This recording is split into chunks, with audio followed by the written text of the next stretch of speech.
Lovely. Well, we're in a very good mood. We just had the highest poll numbers I've ever had.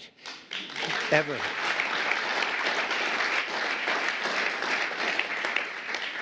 And actually a record for a Republican. Now, I don't know about, have they checked the Democrats too? But we have a record so far for a Republican. Now it's 4 weeks. We have a lot of weeks to go. We want to finish that way, right? But I just want to thank everybody because you've been really amazing. The job you've done has been incredible in terms of this 4-week period. It's been a very somewhat historic 4 weeks, and we have a couple of things in the works. We're negotiating with Russia, Ukraine, trying to get that horrible situation over with. It's terrible. It's just so terrible. I see pictures that you fortunately don't get to see. You don't want to see them. And that is a killing field. You have young soldiers being killed, thousands a week, and we got to get it over with. It's bad for Russia, and it's bad for Ukraine, and it's bad for us on a humanitarian basis. I've had very good talks with Putin, and I've had not such good talks with Ukraine. They don't have any cards, but they play it tough. But we're not going to let this continue. This war is terrible. It would have never happened if I were president, but it did happen. So I got stuck with it, and the whole world is stuck with it. And right now, you have a country that has its cities. They look like demolition sites. Those beautiful towers, those 1,000-year-old golden domes that were so beautiful, the most beautiful in the world, they say, they're all in smithereens. Millions of people are killed, I think far more people than anyone understands. And we have people that better get to the table and get it ended. Should have never happened. It would have never happened. But I'm delighted to welcome America's governors to the White House. You're amazing people. Even the Democrats are amazing people, some of you. And we've worked together. Actually, we work very well together. I can't think of anybody. There's one or two, yeah, that it doesn't work out so well, but that's sort of normal. But I do want to welcome you, and I want to let you know that anything I can do, I'm here. I'm here for you. And we can do a lot. I do want to say that I left a great place, North Carolina, and we're really working hard there since I've been in. For 4 weeks, we've done more than they've did in all of the period of time. And FEMA was a disaster. FEMA wasn't there. They didn't do the job. And it was a terrible, terrible situation. I've never seen anything like it. And then they actually, when they did get there, a very small group, they chose anybody with an American flag or the name Trump on the front of the house. They would sort of skip that house very nicely. And it was just a disaster. And we've done it the other way. And we're working with a very nice person that we've had good relationships. The newly elected Democrat governor, who's here, I assume, is he? Okay, thank you very much. We're working well together, very well together. And we're not using FEMA so much, but it doesn't matter as long as we get the job done. But the people are becoming very happy. So I want to thank you very much. Great job. But we are, and I'm of the opinion, I understand FEMA very well. We had a good situation with FEMA, but it was a very expensive thing to do. And I really believe when there's a natural disaster, a hurricane, a tornado, or whatever it may be, you're very capable people. It's called you fix it. You take care of it yourselves. You don't have to call some faraway state and have people planed in from areas that they have no idea. They come in from Alaska to help you in Florida. They say, boy, this is hot here. This is, by the time they figure it out, everything would have been fixed. It's not a good situation. It's very expensive. You spend at least twice as much. They don't negotiate. They go out and hire local contractors, and they have no idea who they are. And I'd rather have my governor from South Carolina, Henry. I'd rather have Ron. I'd rather have from Florida. I'd rather have, I could name just about everybody in this room. I'd rather have you do it. You'll save a lot of money. And we'll send the bills. We'll pay, I think, far less. We have to have you have a little bit of skin in the game. Otherwise, those bills will be much higher than they're supposed to be, especially with a couple of you in this room who I know we'll get bills that you wouldn't believe, record setters. But so I think 75-25 with the government, the federal government paying 75. And we'll go right through to the, I think go right through, probably either go through Commerce, maybe go through Marco, because Marco's very good with money. I don't think I'm going to give him to the environmental gentleman, Lee Zeldin here, because Lee's going to say, what's this all about, huh? They gave me this too. You have found some big stuff, by the way, some big fraud. You have, as he said, this one's not even explainable. We're talking about billions of dollars, so great job, Lee. Really, it's sad, but it's a great job you've done in a very short period of time. But I think Marco or Scott or Howard, and if wherever Howard may be, we want to congratulate him. He did it was a great session. He got no Democrat votes. I thought he's been a Democrat all his life, and he got no Democrat votes. They all called him to apologize.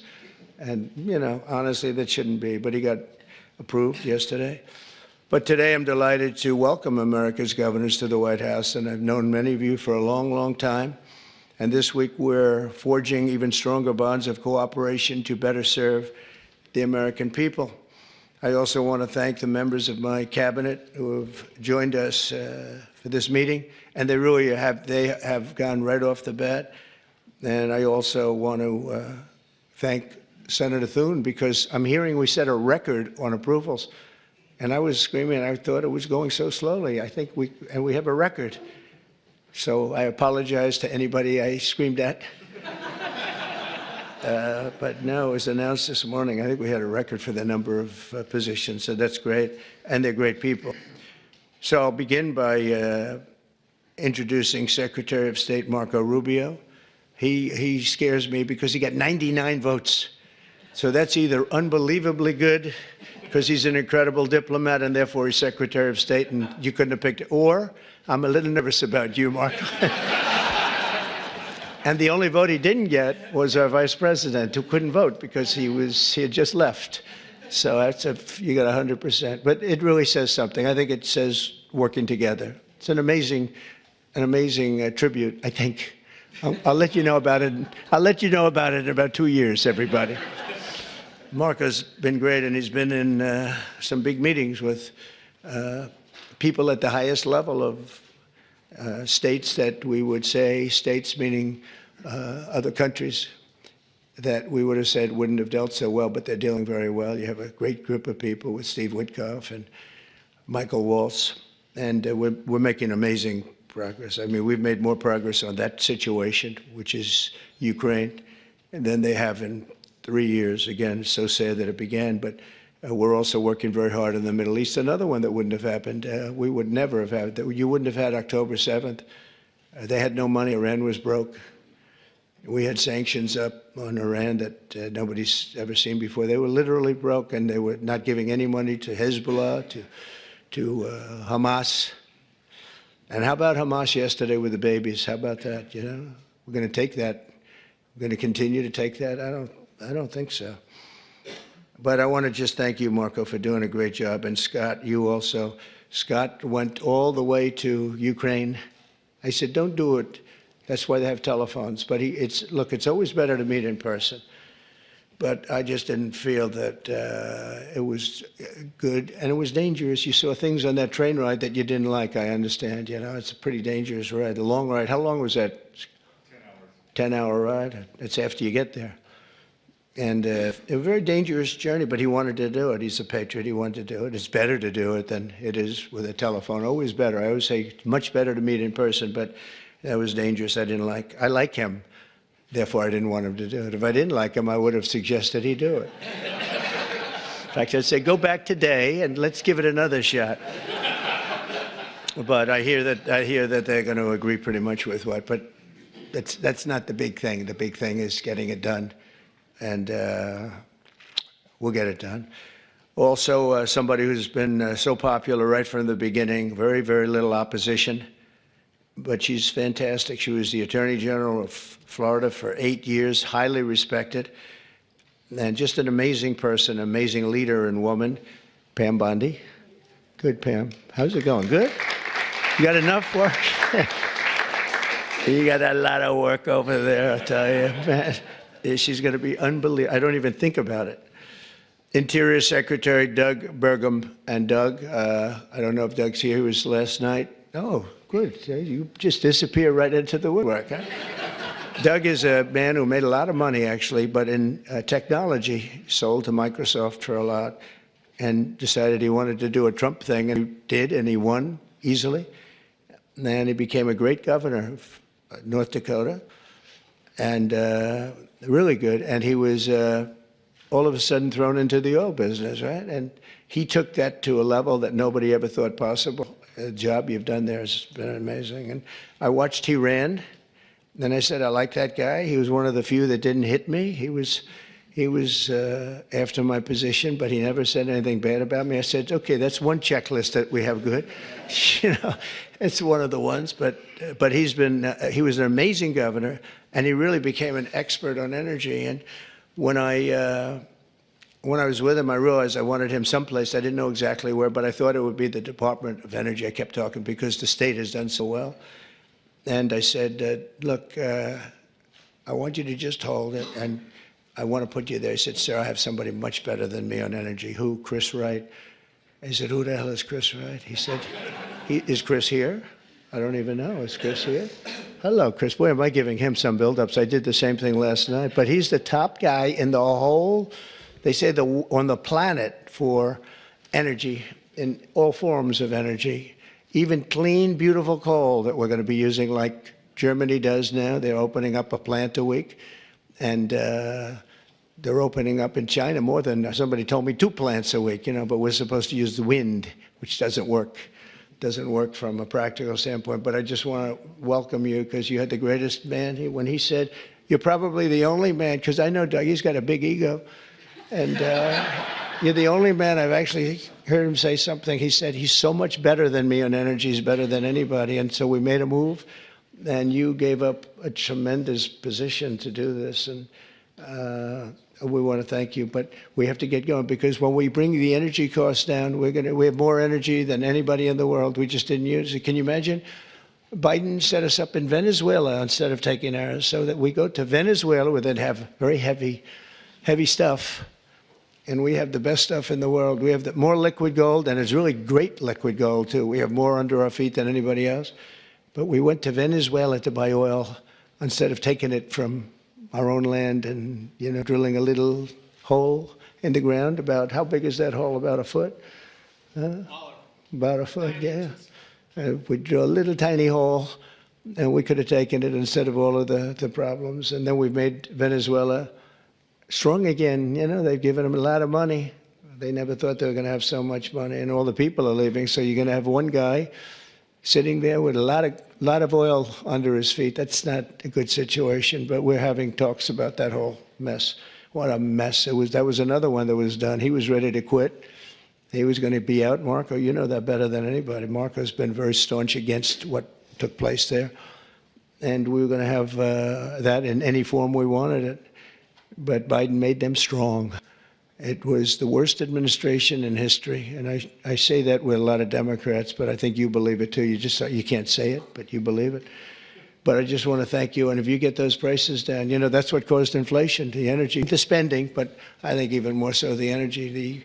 The energy went up. They stopped the oil leases. They stopped a lot of things that we were doing. And then they went back to what we were doing as much as they could because the prices were going through the roof. Remember that initial surge? It was brutal. And they went back. They let any rig that we had up just drill. You know, and they ended up doing similar numbers, but we wouldn't have been at those numbers. We would have been double or triple those numbers. Those were from years ago. But energy caused our problem. But I just want to thank you for recommending him. And what we've done is he's the head of Department of Energy. He's Department of the Interior. And it's really screwy because the Department of the Interior has all the energy other than some nuclear energy that you're in charge of. But he has all the energy, has all the land, all the great places, best. We have more than any other country in the world. And he's in charge of it. The problem is he can't drill. And he drills, but he has no land. So what do? We said, I have an idea. Let's merge them. So we merged them intellectually. I don't know if we did it legally, but we did it intellectually. So now he gives up the land and he gives up the drillers, and you're going crazy, right? You're going wild, and you'll do it beautifully, environmentally well, Lee. We'll make sure. But we have a lot of things, but we had emerged. I always wondered, why doesn't the Energy Department do more? And they did do more because they don't have any energy. It's the craziest thing I've ever seen. We'll probably have to make maybe even a change in that, somehow merge them or do something, because it's pretty tremendous what you're going to be able to do. Agricultural Secretary Brooke Rollins, who's so fantastic, and she's been at the head of so many different things and loyal from the beginning. She even opened up when we had a rather shocking defeat.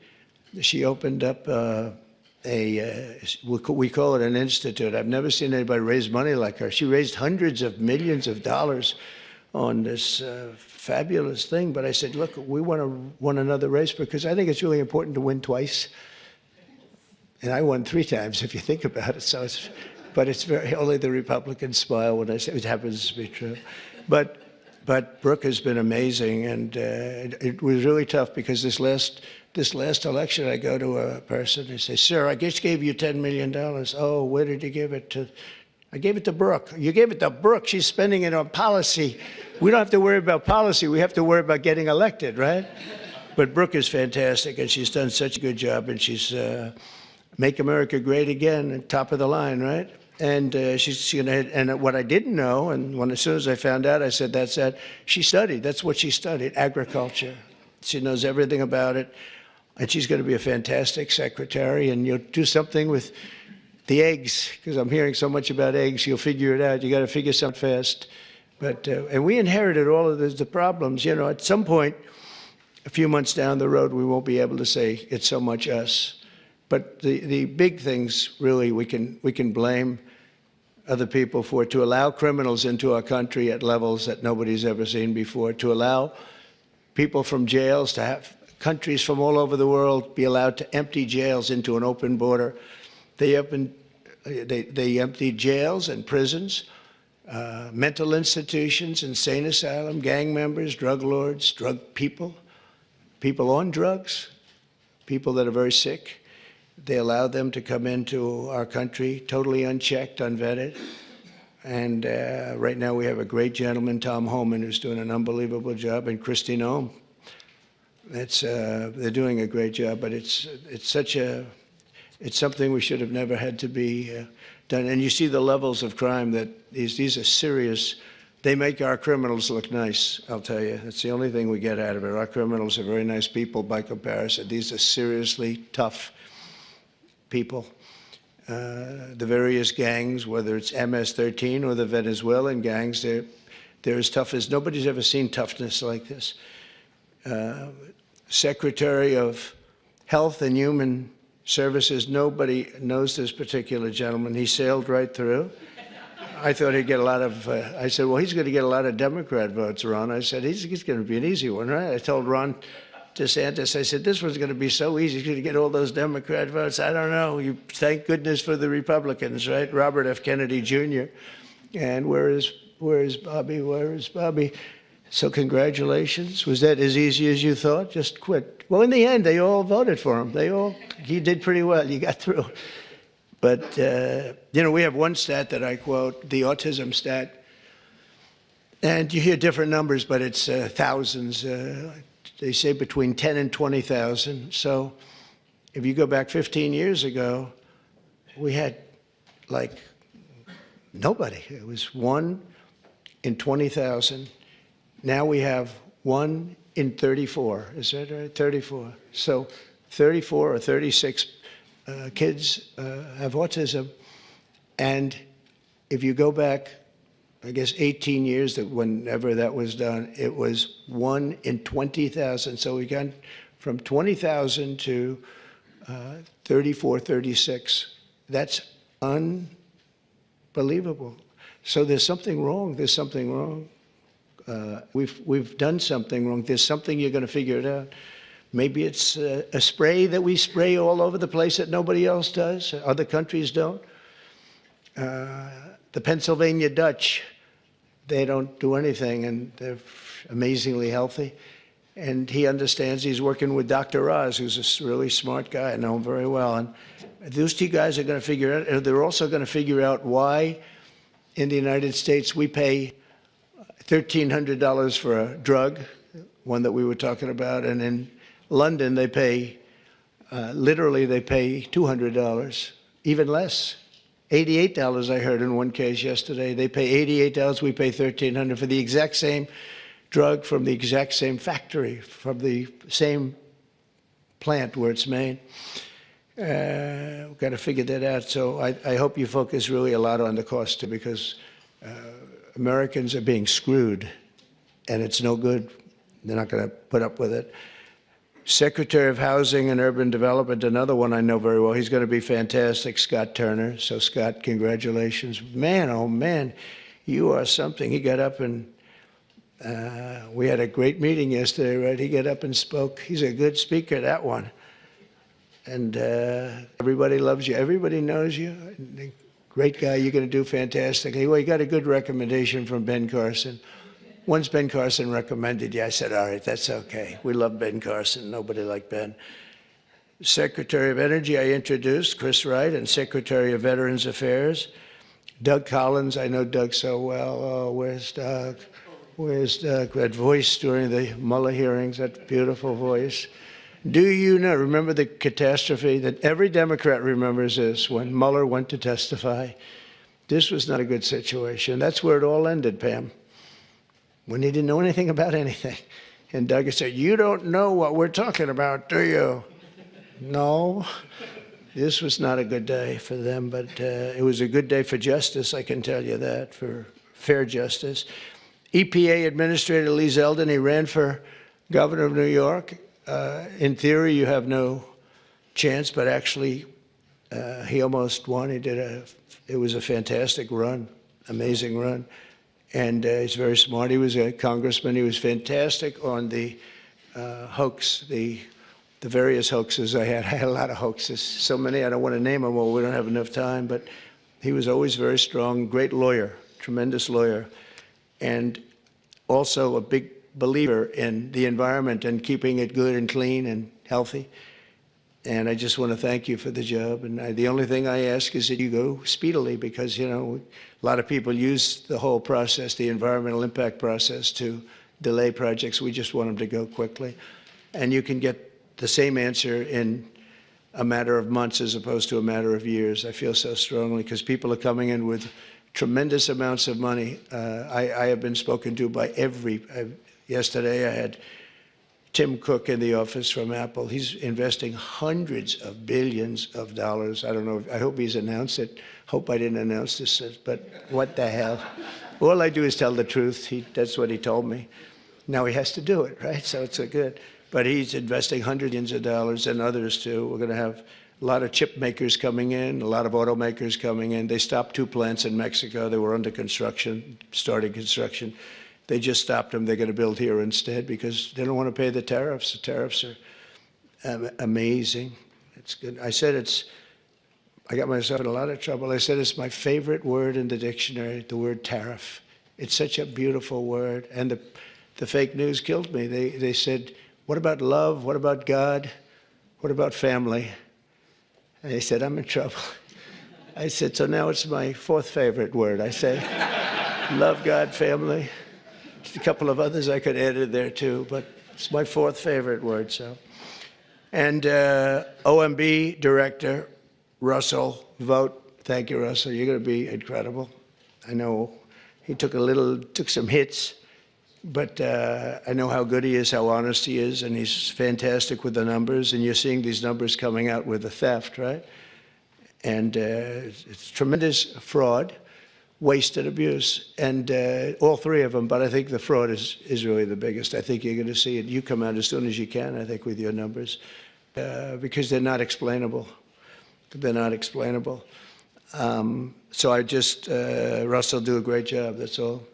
SBA Administrator, small business. Now, small business is really big business. It's actually one of the biggest banks in the world. It sounds a little bit like, oh, small, little business. It is a massive.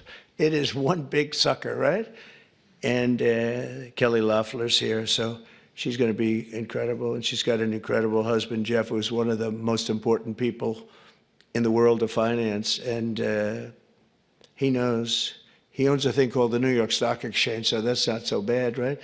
And you have natural experience, but I think you're going to do great. And there's a lot of fraud in there from the past, you know, with all the money that was handed out. It was, you know, billions and billions of dollars. Director of National Intelligence, Tulsi Gabbard. Where's Tulsi? Is she here? Hi, Tulsi. I haven't really seen you. Good luck. Do well. Have fun.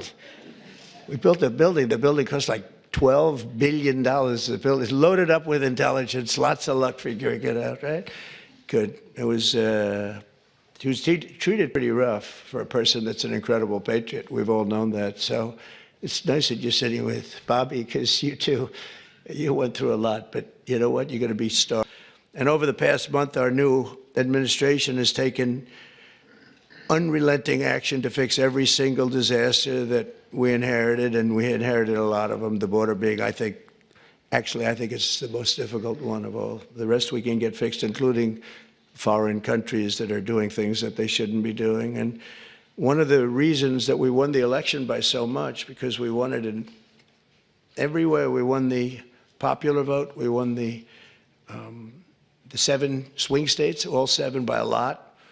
And we won by millions of votes, the popular. It's always hard. I guess it hasn't happened in a couple of decades for a Republican to win the popular vote. I think that that's changing so rapidly. But we had another thing that was pretty amazing. We had, of the 3,000 counties, we won 2,500 of them. And the Democrats won 500. It's a lot.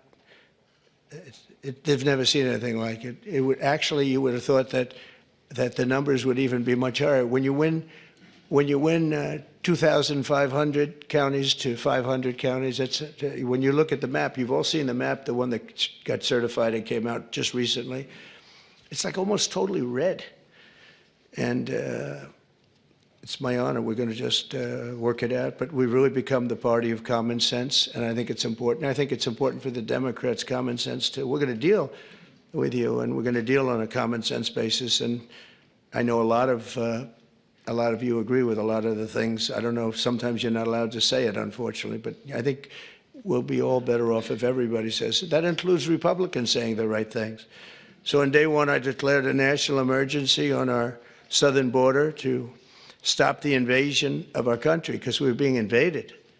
Millions and millions of people. I figure 21 million people, and of that, 2 or 3 million were criminals. And many of them were people that countries didn't want. They would put them in these massive, large caravans. I came up with that name a long time ago. That's what it is. It's a caravan.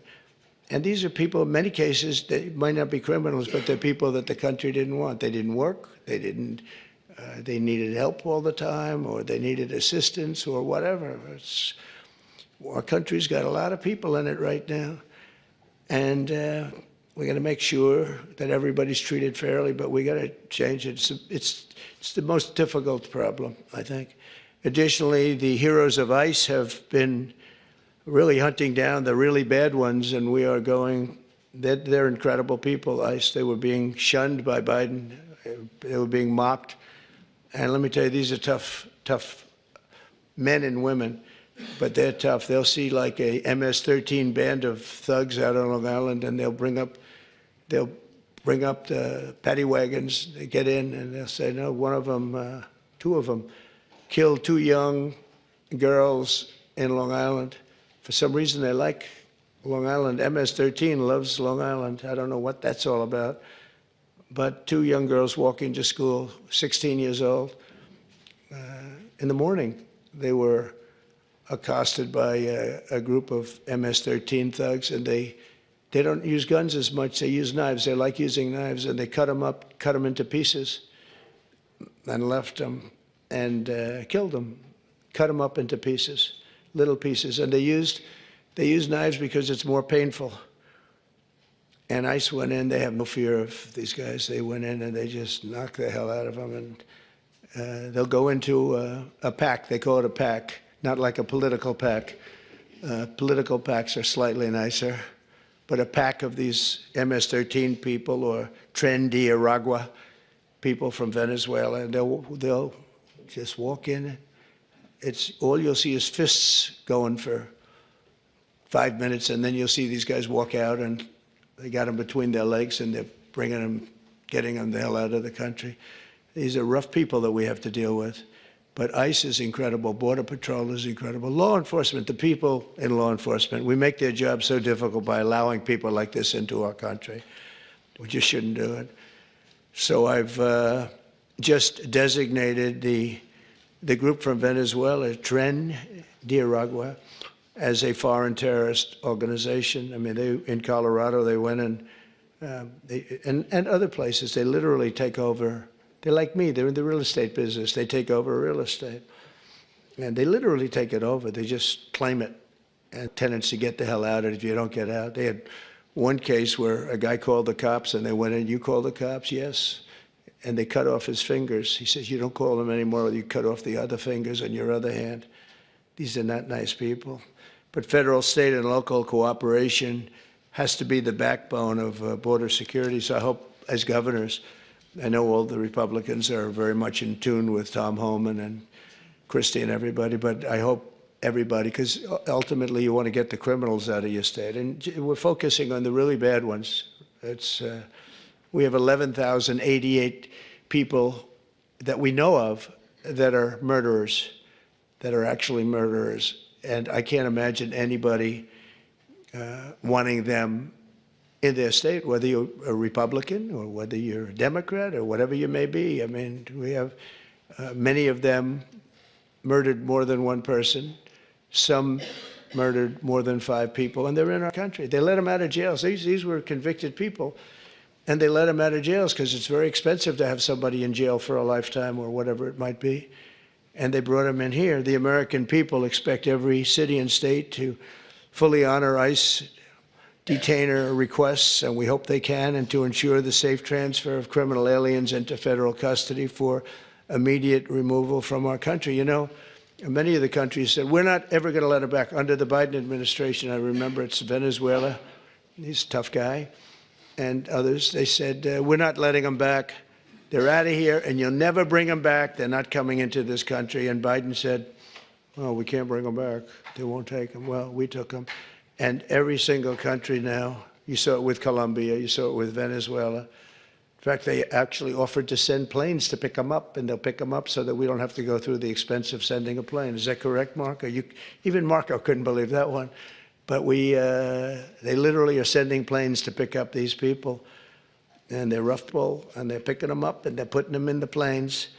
There's no excuse for any state attempting to aid and abet dangerous criminals, killers, drug dealers, really bad people who are violating federal law and violating the law by being in our country. To combat inflation, I declared a national energy emergency, and we had to do that. One of the things we've done is by doing that, we can go very quickly. You know, a lot of companies are coming in, but they need tremendous electricity, amounts of electricity. Who would have thought, Doug, right? But they need more electricity for AI than we have right now in the country. In other words, we have electricity now for the whole country. They need that just for that one industry. So they're coming in with, and we're going to be leading. We're now leading on that. We've really opened it up, and I hope it's good. But we opened it up, and we're leading China by a lot. But China's giving them tremendous electricity because they do whatever they want to do. But we're working with Lee. And I've told these people they're going to spend hundreds of billions, trillions of dollars, actually. So I need double the energy that we have right now, and even more than that, from what I'm understanding, which is hard to believe. In other words, take every car, everything, every building.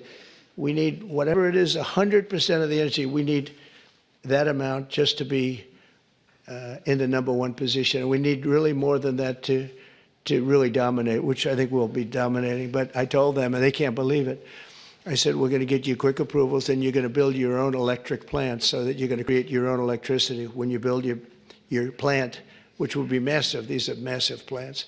But when you build your plant, we're going to let them build an electric generating plant where they build like a utility. In other words, instead of using Con Edison, like we have in New York, hello, Governor, nice to see you back there. And we do have Con Edison, and they don't do a bad job, actually. But, they could be a little cheaper with the price, perhaps, but they don't do bad.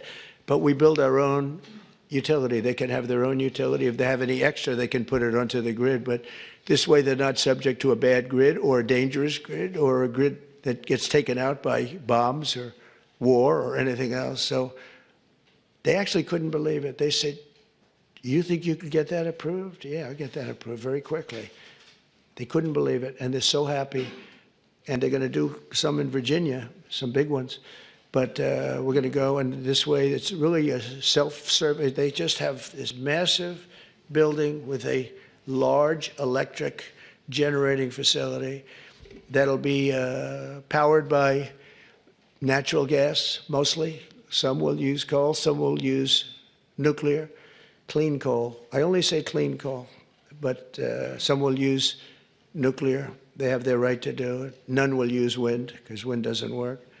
It's just terrible how an environmental person can like wind. It kills the birds. It's very expensive. It's 7, 8 times more expensive than other forms of energy. Every wind turbine in the country that goes up needs massive subsidies. It's really the only energy that needs subsidy, essentially. The solar's doing okay. So it's the only one. But to combat inflation, I declared that national energy emergency, and we're going to unleash the liquid gold under our feet to bring the prices way down. That's going to happen.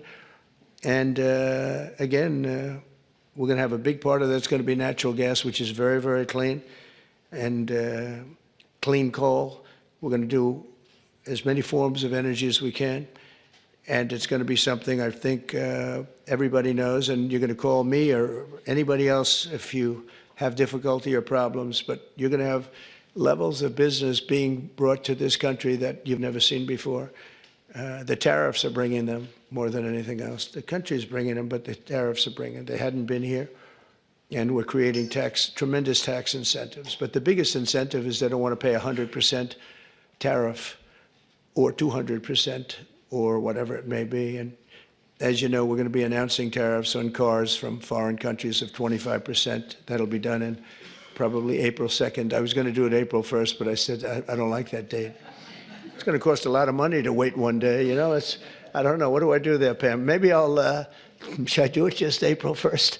It costs a lot of money, that extra day, Marco. You figure what that costs. Let's do it April 2nd, right? I just don't want to take the abuse. We created the new Department of Government Efficiency, which you may have heard about, DOGE, which is now waging war on government waste, fraud, and abuse. And we've begun the largest deregulation of industries and other things. It's proper deregulation that has ever done. I lead the way on my first 4 years. We did more deregulation than any other president in history. And I brought a little list along that I thought I'd just read. Some of the places, when you mentioned DOGE, some of the places that this money has gone.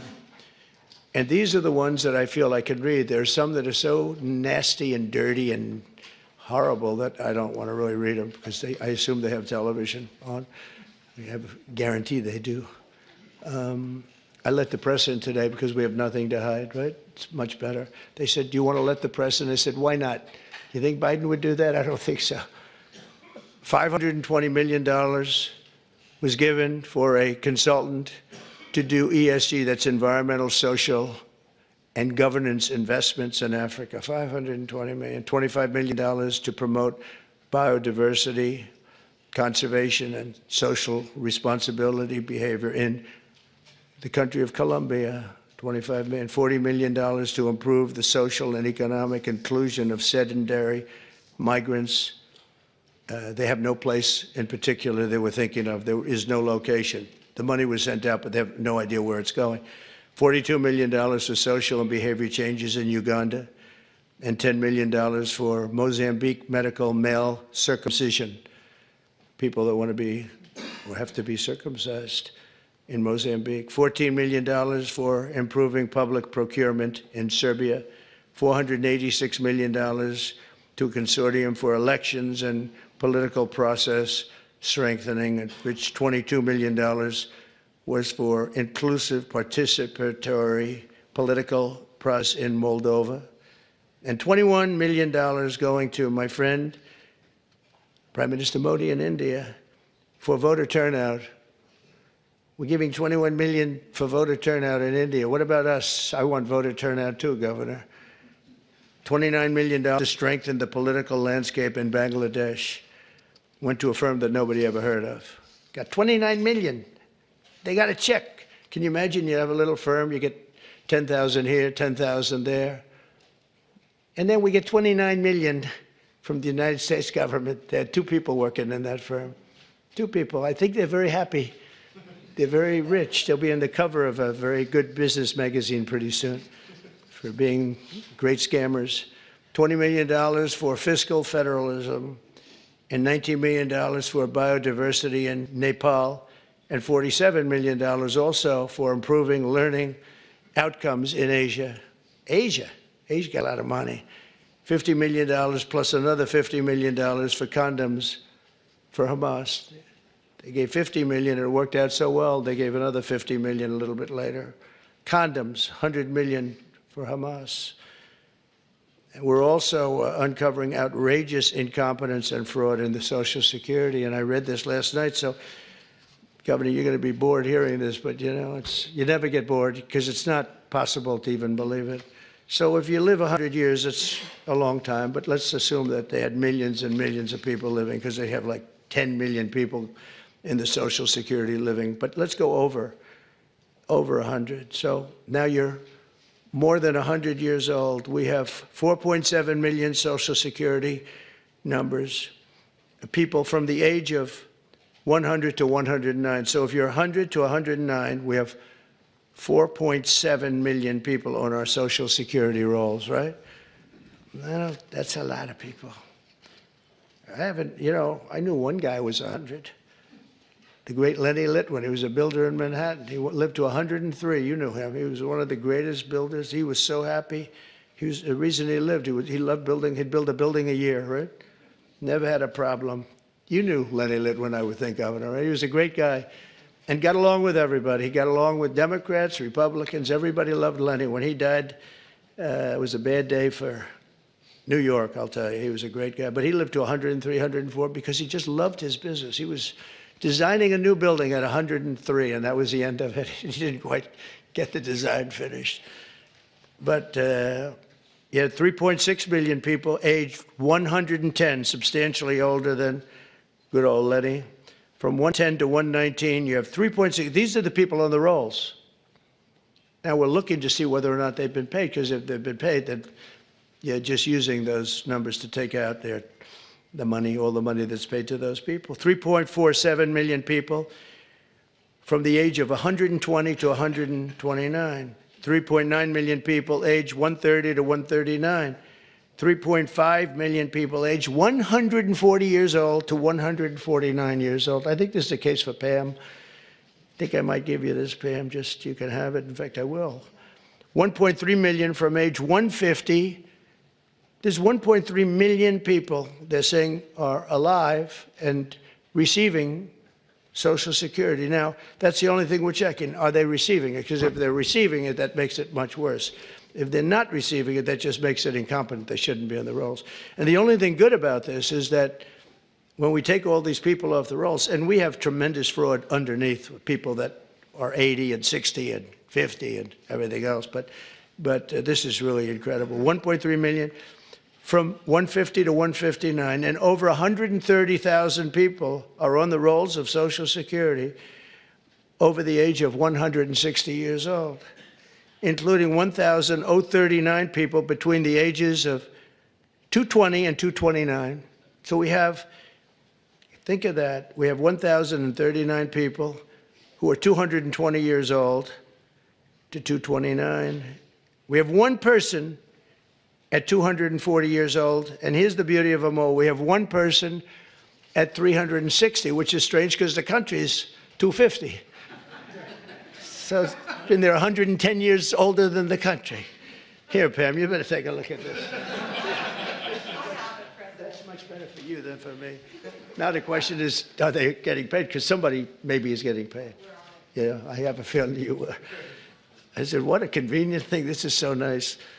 We created this department, DOGE, and the kind of numbers are incredible. It could be $500 billion, but it could be $1 trillion. It could be even $1.5 trillion. We're going to find out. I mean, I'm actually going with Elon, and Elon is doing a really good job. And I said, who are these people that travel? We call them the Dogers. And I said, what are they? He said, they're generally young people with extremely high IQs who are very good with computers, because you have to be good with computers. So when one of these scammers talks and tries to tell them why it's perfect, they said, no, it doesn't work that way. You know, it's very hard to talk them out of something when they have you. But we're actually going to Fort Knox because I want to see, do we have the gold? Do we still have whatever it is, tons of gold? I hope we do. Wouldn't that be disappointing? Fort Knox. You grow up hearing about Fort Knox. You can't get in. You can't even see it. Nobody sees it. You go there and the place is dry. Would that be terrible? There's another one. Maybe you should go with us to that one. But we're going to go in there pretty soon. They're going to open the doors to Fort Knox. If any governor would like to go with us, well, good. You want to go with us on that one, Ron? That could be good. Could be interesting. Can you imagine if we open it up and there's no gold? Well, I think there will be. For one reason, it's really heavy. You know, you steal or borrow gold, you got to be strong. So it's not like other things. But we're looking at everything. We have the largest deregulation campaign in history, and we are, again, I did more than anybody, but this blows it away. And for one, every time we put in a new regulation, we're not allowed to put it in unless we terminate 10 old regulations. So it's 1 in 10. We did 1 in 7 in my last administration. And the problem is some of them were put back, foolishly put back. There was no reason for them. So if you truly want a turbocharged economy, you have to do that, and you have to get rid of the regulations. I think one of the reasons before COVID, and we did a great job with COVID and it was a hell of a thing for all of us, everybody here. But some countries will actually never recover for what they went through. But we ended up giving back. When we turned over the reins, the stock market was higher than just previous to COVID coming in, which was an amazing achievement. But we were, just prior to that, I would never forget, I was sitting down with 2 consultants, the 2 great pollsters. They said, sir, this economy is so good. We're the greatest economy in the history of the world. We were doubling up China. I was also charging China hundreds of billions of dollars in tariffs, which no president charged them anything, but they were killing us. But we were beating everybody. Everybody said that in 2018, China was going to overtake us as the biggest economy in the world. And by the time I got finished, we were so much bigger than China, and we still are now. But another 4 years like we had just passed, you will have China being much bigger than you. There's no reason. If we have a smart president, there's no way that they should ever be able to catch us. But this pollster said to me, sir, if Abraham Lincoln and George Washington came back from the dead and they ran as president and vice president, they'd never be able to beat you. I said, thank you very much. The next day I go into my office and a group of scientists are sitting there. Sir, we'd like to tell you there's something very bad happening in China. There's dead bodies all over the place. And that's the first time I heard the word pandemic in a long time. And that's where it started. And you know where they were? All around the Wuhan lab. That's why from day one, I was saying they had little slits like this. You saw them from the air, from space. And they were just little slits, but they were body bags. They were black body bags all over, so many. And that's where it came from. One other thing, just before we leave, I think you should do this. For my safety and security and for the good of our nation, you should do it anyway, regardless, even if it costs 10 times more, but it actually costs you just a tiny fraction. If you went to paper ballots and you're voting, and I would hope that every Republican would, so it costs exactly 8% of what the machines cost. These machines, they got something going. They They get business. It's amazing. So paper ballots, and paper is very sophisticated today. Paper, it's called watermark. It's impossible to copy, impossible to cheat. It's actually hard to believe that a piece of paper is highly sophisticated, but it's watermark, and it's it's amazing actually when you see it. You can't cheat. But if you went to paper ballots and same-day voting, and if you went to voter ID, and also one other thing, you want a proof of citizenship, those four things: proof of citizenship, voter ID, paper ballots, one-day voting. And if you went to 2-day voting or 3-day voting, but some of these states, you had 64 days. You know, California just finished up just a short while ago. They were voting a week and a half ago. They're trying to finish them up. And other states, too. They were weeks after the election. I mean, if that were a collection, you'd have to wait for weeks and weeks and weeks. You got finished fast, Brian. Thank you for your help. We did very well in Georgia. That was very nice. But some of these states, if you had a close election, you wouldn't know who won. And then, you know, once that happens, then you really never know who won. But you would save tens of millions of dollars, forgetting about right, wrong, and security, safety, our country, our Constitution, and all of these. Number one, you'd have a much safer election. Number two, everybody, you'd know the results of your election by 10 o'clock. Everybody, it's a beautiful system. It's boxes of 5,000, boom, boom. And you can go and examine each box. It's so simple and so good. I did ask Elon, because he knows more about computers than anybody I know. I said, what do you think of the voting system? He said, computers are not meant for voting. It's just not a good, it's too many transactions taking place too quickly. It's just not, he said, honestly, and I've gone to the best people, the smartest computer minds from MIT, from others. My uncle was a professor for 41 years at MIT, and a brilliant guy, and I got to know a lot of the people up there. And they will tell you that the most secure way that you can secure the election, and probably the fastest way, because there can be very little hanky-panky, is paper ballots. Can you believe it? So I hope, Sarah, that certainly the Republican governors, but if you want to save a lot of money, you go to paper ballots. It'll cost you 8% of what the costs are now. And that's based on a good deal for machines. And then when you go through the days and weeks and months of waiting, France had mail-in ballots. Anytime you have mail-in ballots, you're going to have fraud, without question. And France had it, and they went back to paper ballots. And I saw their election, and their election was over at 9 o'clock, and their numbers came in at 10:05. And there were no complaints. They had a winner, they had a loser, 39 million votes, and it was done. We're one of the only people that has now mail-in voting, one of the only countries that has mail-in voting. Remember Jimmy Carter when he did a commission, and I think they had Scoop Jackson, they had some, at the time, big senators, and their conclusion was, if you have mail-in voting, you're going to have massive fraud. And we had it in New York with the congressional race. Remember the congressional race? It took them forever like 6 months later, they declared, who was it, Jerry Nadler or somebody? They declared him the winner, 6 months later. But it was somebody. Oh, no, it was the woman, the congressman. I won't mention her name. But she won. But she didn't win, and it was really very sad to see that whole thing. Democrat, that was a Democrat and a Democrat. That was a primary, but they had the mail-in voting. It's just a disaster. So it's very, very expensive. If you want to save money, if you really believe that the computers work, which they don't, but if you want to save a lot of money, all you have to do is go to paper ballots, and you'll be cutting it down by millions and millions of dollars. So America will take off like a rocket ship. You're going to see things that's so great for the governors.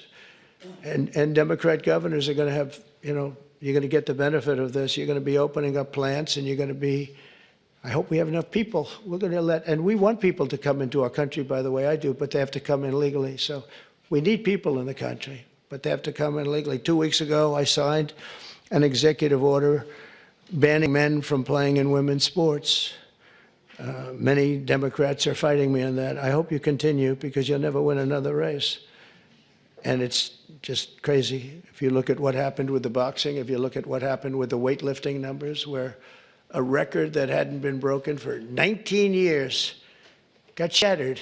But, they put up an eighth of an ounce here, an eighth of an ounce there, and it's 218 pounds or whatever, a lot. And hadn't been broken in 19 years. And then a guy walks up who transitioned. He transitioned, and he knocked out that record by about 100 pounds. That will be a record not going to be broken again in a long. So we put a ban on it, and to protect women. I mean, the women, if you watch the Olympics, you had two transitioned people that were fighting in the women's boxing. They have women's boxing category. And if you saw that, it was brutal. What happened to the Italian woman was a really good boxer. After one punch, she said, no more, no more. I've never been hit. It was a left. It was not even it was just a left jab. She got hit so hard, she said, I can't do it. They forced her to go out. No, go out again. You'll do it. Goes out again, gets hit again. No, that's it. She didn't want to die, and it's crazy. But the NCAA has complied immediately, by the way. That's good. But I understand Maine. Is Maine here, the governor of Maine? Well, are you not going to comply with it? I'm complying with state and federal laws. We are the federal law. Well, you better do it. You better do it, because you're not going to get any federal funding at all if you don't. And by the way, your population, even though it's somewhat liberal, although I did very well there, your population doesn't want men playing in women's sports. So you better comply, because otherwise you're not getting any federal funding. See you in court. Every state, good, I'll see you in court. I look forward to that. That should be a real easy one. And enjoy your life after governor, because I don't think you'll be in elected politics. Every state has a responsibility to comply with Title IX. They have an obligation, a legal obligation, and we'll be enforcing aggressively, and we're going to be protecting our citizens. We're going to protect. So just to end, this administration has been fighting for parents' rights and universal school choice. We want to do something that I think many people in this room want, and even if you don't, I think you do want it, but you might not be able to say it. We want to move the schools back to the states so that Iowa and South Carolina and Georgia and all these states can run your own school system. And you'll do a fantastic job, Kim. You're going to do great. I mean, I use your example because you're so much into the education, done a great job with school choice, and you'll do your school choice. That'll be the easy thing. But we want to get it back, take it away. So just some stats. So at last, it's usually we're 38, 39, or 40 out of 40. They take the 40, I guess, biggest, most important, whatever it might be, but 40 countries. And we were 38, 39, and congratulations, but 2 months ago, 3 months ago, we hit number 40. So we were last in terms of education in the world. And we were first in another category, though. We were first in cost per pupil. So we spend much more. And by the way, second wasn't even close. So you have Norway, Sweden, Denmark, Finland, China. So there goes the big country theory, right? They have 1.4. They're rated number 5. That's a little bit scary, isn't it? But they're all rated well, spend much less per pupil than we do. We spend the most per pupil and we're rated less. Think of that. Can anything be worse than that, Sarah? Huh? So what happens is we are going to make a very strong push on closing up the Department of Education. We'll have one person sitting there just to make sure that they're teaching English, reading, writing, and arithmetic, okay? Just, that's all. The rest of it is up to the governors. We have great governors, really smart people. Brian, I think you'd love to have it in Georgia because you could do a great job. And you're being told, Ron would love, Ron sitting there saying, oh, give me the education. You're being told by people in Washington that don't know much about your state and maybe don't like your state, maybe don't like you, maybe don't like your pupils, about what they should be doing. And I'll tell you what, we will compete. Many of our states, I figure 35 of them, we're going to have 35 great ones. We're going to have 5 that are okay. Then we'll have another 5 that are blah. And then we're going to have 4 or 5 not so good. But in a place like New York, we could take it as an example, Westchester County. You go Westchester, Suffolk, you go out on Long Island, you do upstate New York. You know, you break it up into quadrants, Manhattan. But I think you could do a great job. I think the states will do a fantastic job. And we send the money directly to the states. And we're not looking even for the cuts, but you'll spend a lot less money. You're going to spend a lot less money. You know, as somebody that spent a lot of time in Washington over the last number of years, it seems like every building is a Department of Education. But I'm saying, what do these people do? What do they do? But if we could send education back, and Linda, as you know, is going through the process right now, and I think she's doing really well. She's great, Linda McMahon. And I said, Linda, you're trying. I really want you to do a great job, but you're really only doing a great job if you have no job by the time we finish. You have to create no job for yourself because we want this to go back to the states, and she agrees. And if we can do that, I think it's going to be one of the most important things we can do. So the governors, the people in this room, Democrat, Republican, will run their own school system, and we'll back them 100%, and we'll pay like we do now. But I think we'll end up having to pay probably half. But that's not the reason I'm doing it. I'm doing it because we give really bad education. And as far as the teachers union, I love teachers. And I imagine unions might form in some of these places, and if they do, that's fine, you'll deal with it. So this isn't against unions, it's because I won unions. I won the Teamsters. When you win the Teamsters, that's serious. But I put in a person as Secretary of Labor who I really did it because the unions treated me so well. The auto workers, I mean, so many of the unions, the firefighters, the police unions, I got like 98% of the vote. We're looking for the other 2%. Nobody can find them. So, you know, I grew up in New York, which was union territory. But we want to be able to have great education. If we don't have education in this country is going to go down. When you hear China is rated number 4 and 5 every year, and you know, they're a serious competitor. So I want to thank you all, and I do want to say again, call me at any time. I will take your call.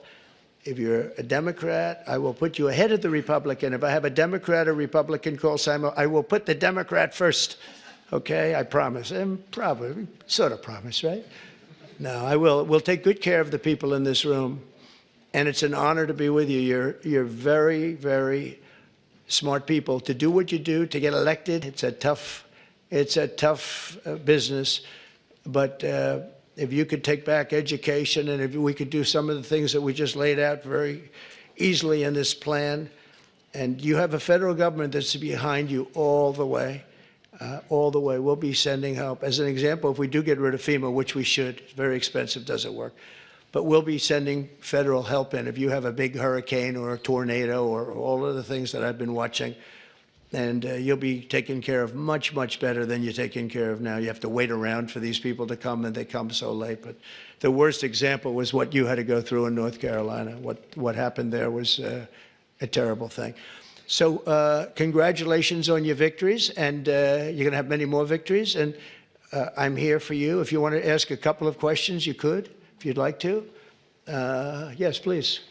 Thank you, Mr. President. So I think we share excitement about disaster response and how we can make it better. We've all had disasters. We usually love to see the president after disaster. That's, you know, never fun. Right. We have fires, other people have floods, hurricanes.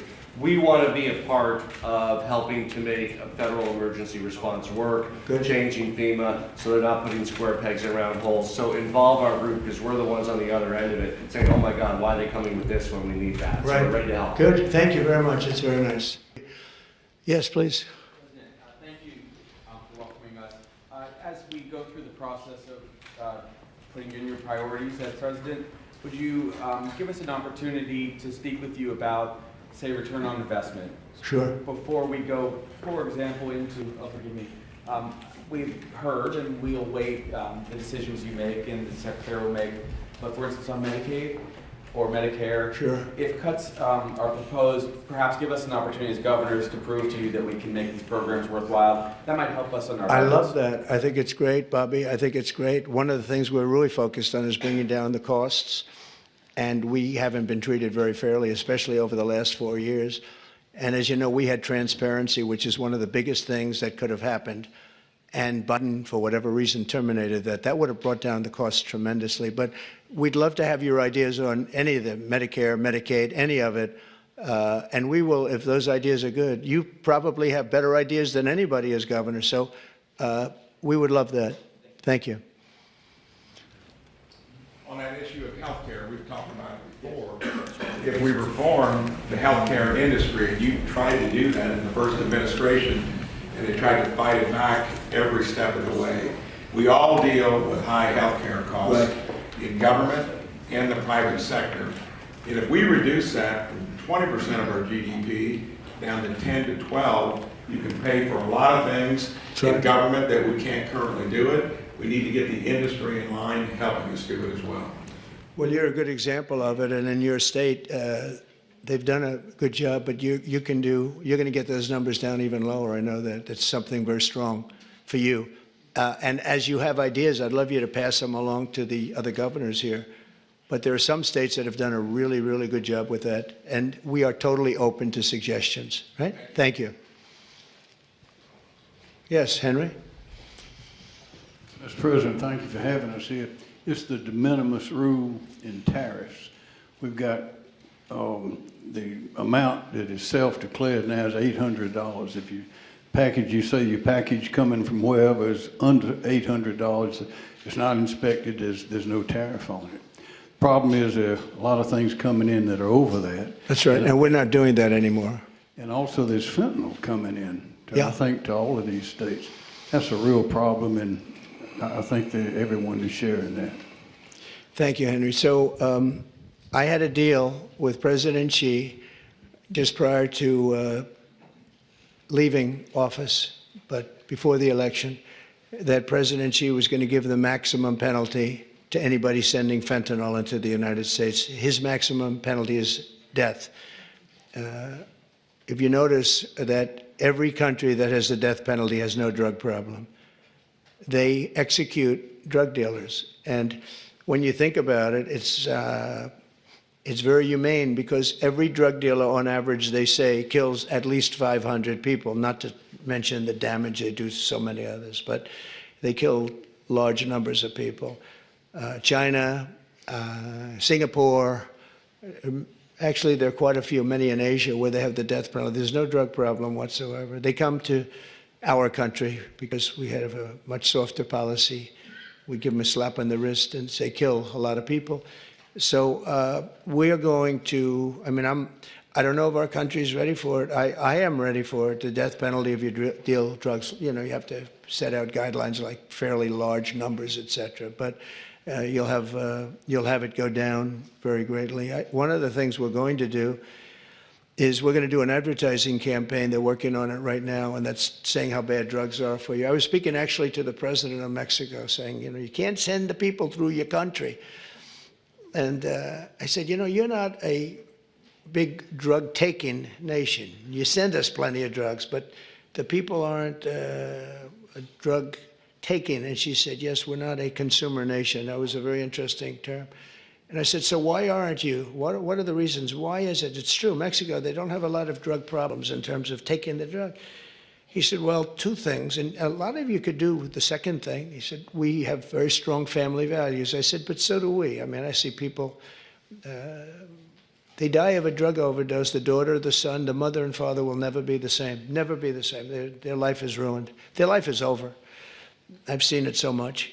So we have strong family values, also family members and relationships, just as strong as Mexico. What's the other? Well, we spend a lot of money on advertising saying how bad drugs are for you. And I said, oh, I never learn anything on phone calls. This time I learned something. I said, you know, I never thought of that. Because we set up like committees, and you can't have the death penalty, I guess, but I don't know, someday somebody's going to get sick of it and do it, and you won't have any drug problem in this country. But, and you can do it on an individual state basis for the governors in the room that want to do it, but you will not have a drug problem in your state if you did it. But I will say this, we have a situation where we have now hired a couple of the best agencies And we're going to spend about 100 million, maybe 200 million on advertising, saying that when you take certain drugs, the drug fentanyl, et cetera, it destroys your skin, it destroys your teeth, it destroys your brain, it destroys everything. And really horrible commercials. I mean, I've seen the first of them, and they are brutal. They are brutal. And when some young kid is sitting down watching this commercial a couple of times, I really don't think they're going to be taking drugs. So I think that this is, I mean, this is a big statement, but I think we can drop it 50%, 50, by doing this. And I give her credit. She was talking to me about it, told me about it. But I knew immediately as soon as she said it, it was not, she didn't have to say anymore. She went on to tell me different things, but it was just the concept of it. And I think states can do that too. If you do commercials talking about how horrible it is, drugs. I mean, what it does, I mean, you look at their skin, it gets eroded, their teeth are, you can tell. I mean, you can see a person that takes a lot of drugs, especially fentanyl and some of the others, the bad ones, the real bad ones, some of them, the heroin. It's unbelievable what it does to people. And we're going to put very, very strong ads. And now that I'm thinking about it, I think you should put on strong ads too.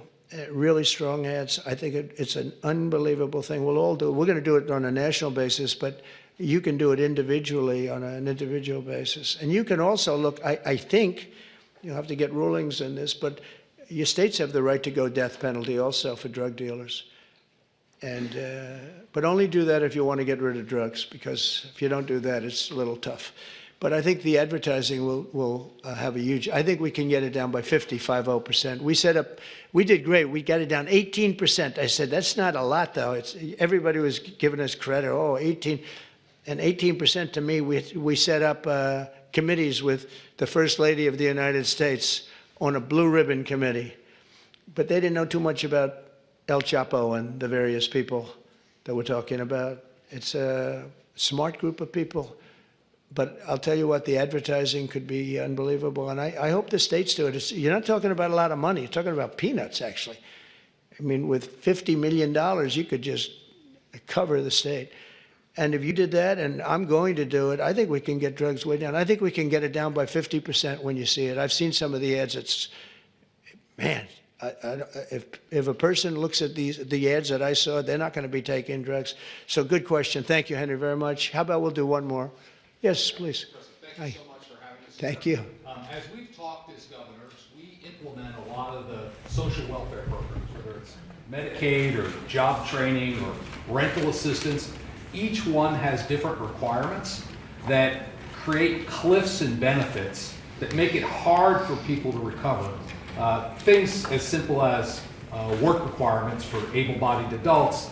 If we could synchronize across TANF, Medicaid, work programs. Let's make it a trampoline to get people back on their feet instead of a hammock they climb into. I think it's great. I think if you could get together and work together, you'd bring down costs just on that basis. I think it would be really great. Did you want? Go ahead, please. Mr. President, I want to just say thank you.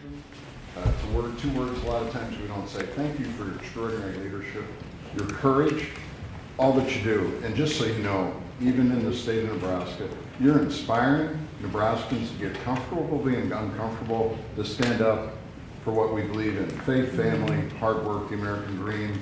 Stand up and talk about the common sense. So we're incredibly grateful. Thank you, Governor. Thank you very much. I appreciate it. Thank you. Thank you very much, everyone. Thank you.